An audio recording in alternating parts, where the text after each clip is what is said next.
नमस्कार दोस्तों, मैं राकेश कुमार आप सभी का आपके अपने YouTube चैनल तैयारी जीत की बाई आर के सर में स्वागत करता हूं।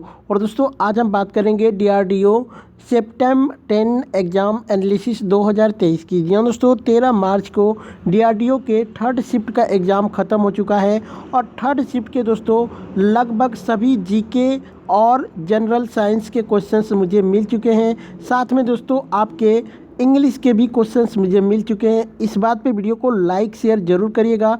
यहाँ पे दोस्तों सभी क्वेश्चंस जो कि इम्पोर्टेंट फैक्ट के साथ बताए जाएंगे, जिससे क्या होगा दोस्तों कि आने वाली शिफ्टों में जिनका भी एग्ज़ाम होगा काफ़ी क्वेश्चंस यहीं से रिपीट होंगे। तो जिनका भी एग्ज़ाम्स बाकी है एक बार वीडियो ज़रूर देखें। बाकी दोस्तों कोई भी क्वेश्चंस में अगर आपको डाउट है, कोई भी क्वेश्चंस आपको याद है किसी भी शिफ्ट का, आप हमें 8181819473 पे एक बार व्हाट्सएप करके या फिर इसी वीडियो में कमेंट करके क्वेश्चंस ज़रूर बताइएगा। और दोस्तों ये हमारा प्रयास आपको कैसा लगता है एक बार कमेंट करके ज़रूर बताइएगा। दोस्तों प्लीज़ आप लोग लाइक कीजिएगा वीडियो को, क्योंकि आप लोग लाइक नहीं करते हैं उससे क्या होता है, अपने आप को मोटिवेशन नहीं मिलता है। दोस्तों आप लोगों के लिए इतना मेहनत करते हैं, 100% रियल क्वेश्चंस लेके आते हैं, लेकिन फिर भी आप लोग वीडियो को लाइक नहीं करते हैं। ये अच्छी बात नहीं है दोस्तों। आपको लाइक करने का ना तो कोई पैसा लगेगा, ना तो सब्सक्राइब करने का पैसा लगेगा। तो दोस्तों यहाँ से अगर आपको थोड़ा सा भी फ़ायदा हो रहा है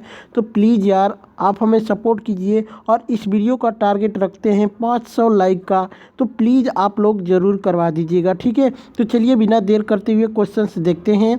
क्वेश्चंस आया था कि भारत का सबसे लंबा नेशनल हाईवे कौन है, तो NH44 आपका राइट आंसर हो जाएगा। बात करते हैं दोस्तों, तो NH44 भारत का सबसे लंबा राष्ट्रीय राजमार्ग है, जिसकी लंबाई जो कि 3745 किलोमीटर है, जो उत्तर में श्रीनगर से दक्षिण में कन्याकुमारी तक जाती है। यह राजमार्ग जो कि 11 राज्यों और लगभग 30 जो कि महत्वपूर्ण शहरों को जोड़ता है।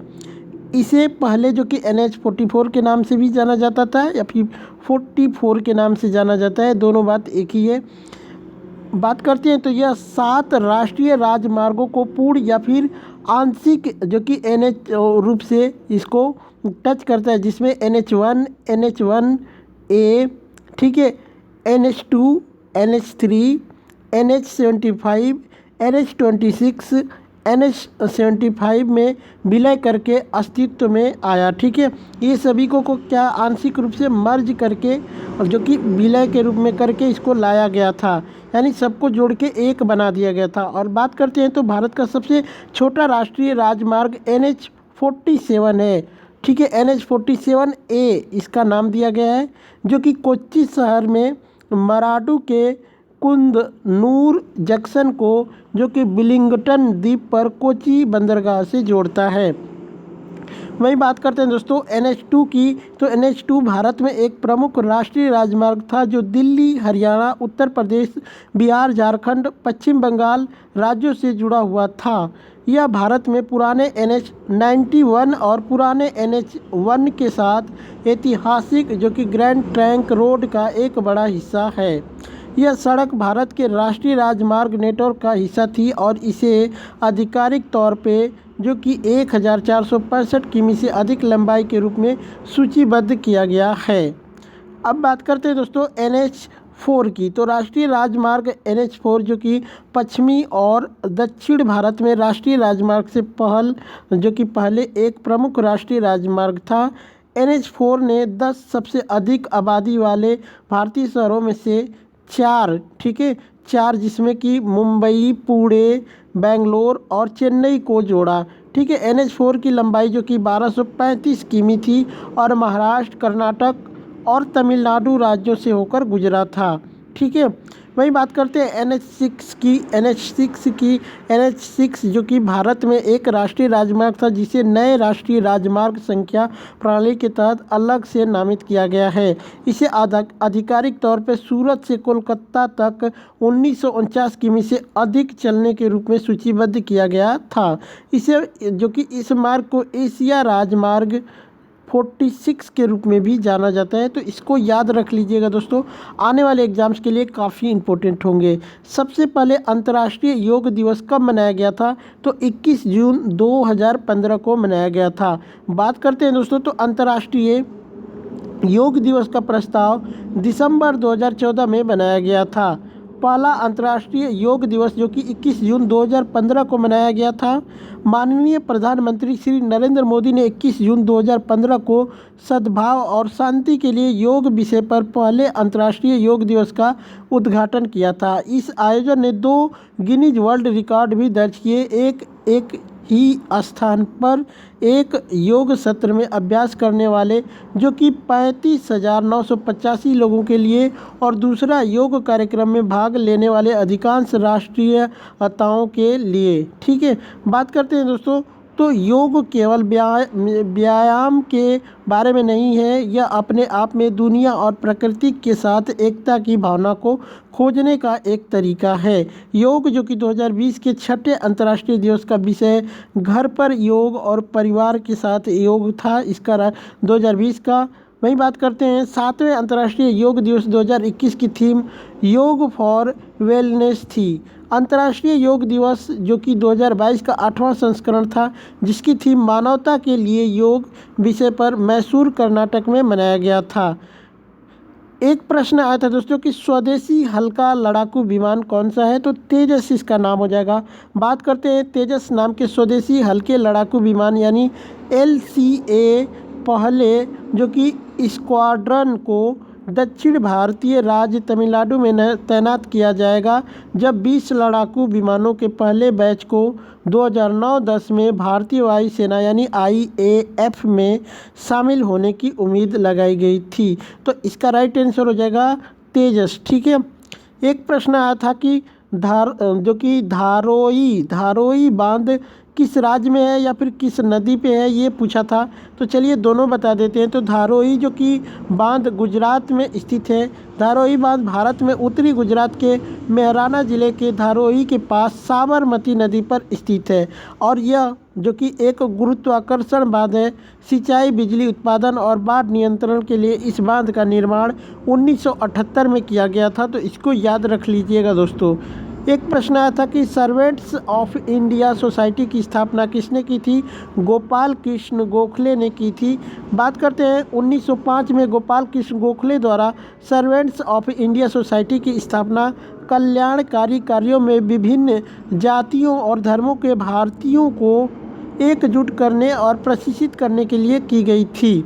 सर्वेंट्स ऑफ इंडिया सोसाइटी की स्थापना 1905 में गोपाल कृष्ण गोखले ने की थी। इसका उद्देश्य कल्याणकारी कार्यों में विभिन्न जातीय और धर्मों के भारतीयों को एकजुट करना, प्रशिक्षित करना था। यह उस देश का पहला धर्मनिरपेक्ष संगठन था जिसने खुद को वंचितों, ग्रामीण और आदिवासी लोगों और अन्य सामाजिक कारणों के लिए समर्पित किया था। वही बात करते हैं दोस्तों यहाँ पे, तो गोखले को महात्मा गांधी के राजनीतिक गुरु के रूप में भी जाना जाता है। 1905 में उन्हें भारतीय राष्ट्रीय कांग्रेस यानी बनारस अधिवेशन का अध्यक्ष चुना गया था। बात करते हैं 1926 में, तो भगत सिंह ने नौजवान भारत सभा यानी भारत की युवा सोसाइटी की स्थापना की और हिंदुस्तान रिपब्लिकन एसोसिएशन जिसे बाद में हिंदुस्तान सोशलिस्ट रिपब्लिकन एसोसिएशन के नाम से जाना जाता है में शामिल हुए, जहां उन्होंने कई प्रमुख क्रांतिकारियों से मुलाकात की। पुलिस ने भगत सिंह और अधिकारी जो कि सॉन्डर्स की हत्या के बीच संबंध का पता लगाया और उसे वापस गिरफ्तार कर लिया गया। वहीं बात करते हैं दोस्तों कि मुकदमे की प्रतीक्षा करते हुए उन्होंने जेल में भूख हड़ताल की। आखिरकार सिंह और उनके जो कि साजिशकर्ताओं को फांसी देने की कोशिश की गई। 23 मार्च 1931 को उनकी हत्या कर दी गई थी। ठीक है, एक प्रश्न आया था दोस्तों यहाँ पे कि लोकसभा की अधिकतम सीट कितनी है, तो अधिकतम सीट अगर पूछा गया होगा तो 52 हो जाएगा। बात करते हैं वर्तमान में 550 है, लेकिन दोस्तों अधिकतम सीट पूछा तो 552 आपका राइट आंसर होगा। ऑप्शंस क्या थे कमेंट करके बताइएगा। संविधान में व्यवस्था है कि सदन की अधिकतम सदस्य संख्या जो कि 552 होगी। 530 सदस्य राज्यों का प्रतिनिधित्व करेंगे। 20 सदस्य जो कि संघ शासित प्रदेशों का प्रतिनिधित्व करेंगे तथा 2 सदस्यों को राष्ट्रपति द्वारा एंग्लो इंडियन समुदाय से नामित किया जाएगा। तो कुल मिला के जो दोस्तों आपका होगा 552 हो जाएगा। महालेखा परीक्षक नियंत्रण की शक्ति किस अनुच्छेद में है, ये पूछा था। तो अनुच्छेद 149 आपका राइट आंसर होगा। ठीक है, बात करते हैं दोस्तों, तो भारतीय संविधान का अनुच्छेद 148 से 151 भारत के नियंत्रक और महालेखा परीक्षक से संबंधित है। भारत के नियंत्रक और महालेखा परीक्षक यानी कैग का अधिकार अनुच्छेद 148 द्वारा स्थापित है। अनुच्छेद 149 भारत के नियंत्रक एवं महालेखा परीक्षक के कर्तव्यों का वर्णन करता है। तो यही आपसे पूछा था, तो 149 आपका राइट आंसर होगा। लगातार 2 ओलंपिक में पदक जीतने वाली प्रथम भारतीय महिला कौन बनी है, तो इसका राइट आंसर हो जाएगा दोस्तों पीवी सिंधु। जी हाँ दोस्तों, बात करते हैं तो भारत की दिग्गज बैडमिंटन खिलाड़ी पीवी सिंधु ने टोक्यो ओलंपिक में ब्रॉन्ज मेडल जीतकर इतिहास रच दिया। पुरुषों में पहलवान सुशील कुमार कांस्य बीजिंग 2008, रजत लंदन 2012 में ने यह कारनामा किया था। पहलवान सुशील कुमार के बाद लगातार 2 ओलंपिक पदक जीतने वाली सिंधु दूसरी भारतीय और पहली भारतीय महिला खिलाड़ी बनी हैं। ठीक है, तो अगर पहले पुरुष की बात के पूछेगा दोस्तों, तो हो सकता है कल ये पूछे आपसे, तो सुशील कुमार आपका राइट आंसर हो जाएगा। बाकी आज आपसे पूछा था महिला का, तो पीवी सिंधु आपका राइट आंसर होगा। ठीक है, एक प्रश्न आया था दोस्तों यहाँ पे कि आपसे आया था कि वाहन की गति को किस में मापा जाता है, तो स्पीडोमीटर आपका राइट आंसर हो जाएगा दोस्तों। यह दोस्तों स्पीडोमीटर या फिर स्पीड मीटर एक गेज होता है जो कि वाहन की तात्कालिक गति को मापता और प्रदर्शित करता है। वही बात करते हैं दोस्तों ओडोमीटर, जो कि वाहन की जो कि कितना चला है उपयोग वाहन को द्वारा तय की गई दूरी को नापता है ओडोमीटर। यहाँ पे दोस्तों ये वाला चीज़ चढ़ गया है, इसको मैंने नीचे किया था लेकिन हो नहीं पाया दोस्तों किसी कारणवश। ठीक है, पता नहीं कैसे ये वहाँ पे चला गया। चलिए ठीक है, फिर भी मैं इसको कोशिश करके आगे बता दूंगा। बात करते हैं यहाँ पे यंत्र, जैसे कि अमीटर में विद्युत प्रवाह की शक्ति की मापा जाता है। वही बात करते हैं दोस्तों यहाँ पे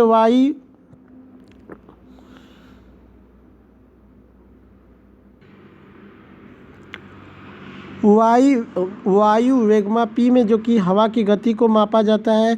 बैरोमीटर जो कि वायुमंडलीय दाब को मापता है। वहाँ पे यहाँ पे बोलोमीटर हो जाएगा, ताप विकिरणों को मापता है। जो कि क्रेस्टोग्राफ जो कि पौधों में वृद्धि को मापता है। वही बात करते हैं ऊष्मामापी जो कि रासायनिक अभिक्रिया में गर्मी को मापता है। हाइड्रोमीटर जो कि किसी तरल पदार्थ के विशिष्ट गुरुत्व को मापता है। आर्द्रता जो कि मीटर वायुमंडलीय आर्द्रता को मापता है।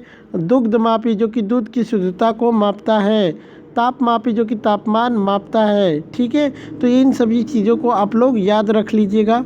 ठीक है, एक प्रश्न आया था दोस्तों यहाँ पे कि निम्न में से कौन सा अजैविक घटक है, तो दोस्तों ऑप्शन ताप, पानी और चट्टान, ये 3 मिले थे। तो अगर अजैविक पूछा गया था दोस्तों कि ये आपसे पूछा था कि इनमें से कौन अजैविक घटक नहीं है, तो अगर अजैविक घटक नहीं पूछेगा तब तो चट्टान आपका सही होगा। लेकिन दोस्तों अजैविक घटक पूछा है कि इनमें से कौन है, तो ताप भी हो जाएगा, पानी भी हो जाएगा। अदरवाइज यहाँ पे 2 ऑप्शंस मैच कर रहे हैं, क्योंकि ताप भी एक अजैविक घटक है और पानी, दोनों अजैविक घटक हैं। तो आप कमेंट करके एक बार बताइएगा। ठीक है, एक प्रश्न आया था कि मैग्नीशियम और ऑक्सीजन को मिलाने पर क्या बनता है, तो मैग्नीशियम ऑक्साइड बनता है। तो ये आपका राइट आंसर हो जाएगा। इनमें से कौन आउटपुट और इनपुट दोनों डिवाइस है, तो दोस्तों नेटवर्क कार्ड जो होता है दोस्तों ये आउटपुट और इनपुट दोनों डिवाइस में काम करता है। बात करते हैं दोस्तों, तो नेटवर्क कार्ड जो कि नेटवर्किंग के लिए उपयोग किए जाने वाला हार्डवेयर उपकरण है। यह एक सर्किट बोर्ड है जो कि सबसे पीछे यूएसबी पोर्ट के पास स्थित होता है। नेटवर्क कार्ड इनपुट और आउटपुट डिवाइस दोनों के रूप में काम करते हैं। इसे local area network card, internet card या फिर नेटवर्क कार्ड ओनली के रूप में भी जाना जाता है। इसे एक इंटरफेस नियंत्रक के रूप में भी जाना जाता है। वहीं बात करते हैं दोस्तों, तो यह एक जो कि ऑनबोर्ड के रूप में भी हो सकता है, जो कि सिस्टम में ही मौजूद है, या फिर इसे एक्सपेंशन जो कि स्लॉट की तरह जो कि ऑफ बोर्ड किया जा सकता है। यह आमतौर पर PCI स्लॉट के पास नीचे की ओर कंप्यूटर के पीछे होता है। लैपटॉप पर नेटवर्क कार्ड को ज़्यादातर मदरबोर्ड में एकीकृत किया जाता है। वहीं बात करते हैं दोस्तों यहाँ पे, यदि कंप्यूटर या फिर लैपटॉप पर नेटवर्क कार्ड मौजूद नहीं है तो उसके पास वायरलेस नेटवर्क कनेक्शन होना चाहिए।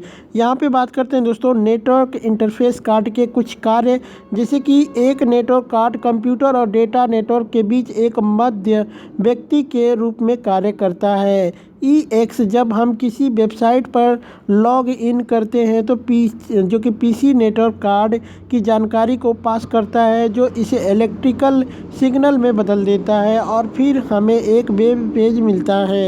यह ट्रांसलेटर की तरह काम करता है जो डेटा को डिजिटल सिग्नल में बदल देता है। यह लंबी दूरी पर संचार करता है। तो दोस्तों इससे रिलेटेड मैंने सभी चीज़ें बता दी। एक प्रश्न आया था दोस्तों जो कि ऑक्सिलरी का स्पेलिंग पूछा था, ठीक है, तो ये हो जाएगा ऑक्सिलरी का ये स्पेलिंग आपका बिल्कुल राइट आंसर हो जाएगा। बाकी दोस्तों यही सब प्रश्न मुझे थर्ड शिफ्ट के मिले हैं। वीडियो कैसी लगी कमेंट करके एक बार ज़रूर बताइएगा। अच्छी लगी हो लाइक शेयर ज़रूर करिएगा। चलिए चलते मिलते हैं नेक्स्ट वीडियो में, तब तक के लिए जय हिंद जय भारत।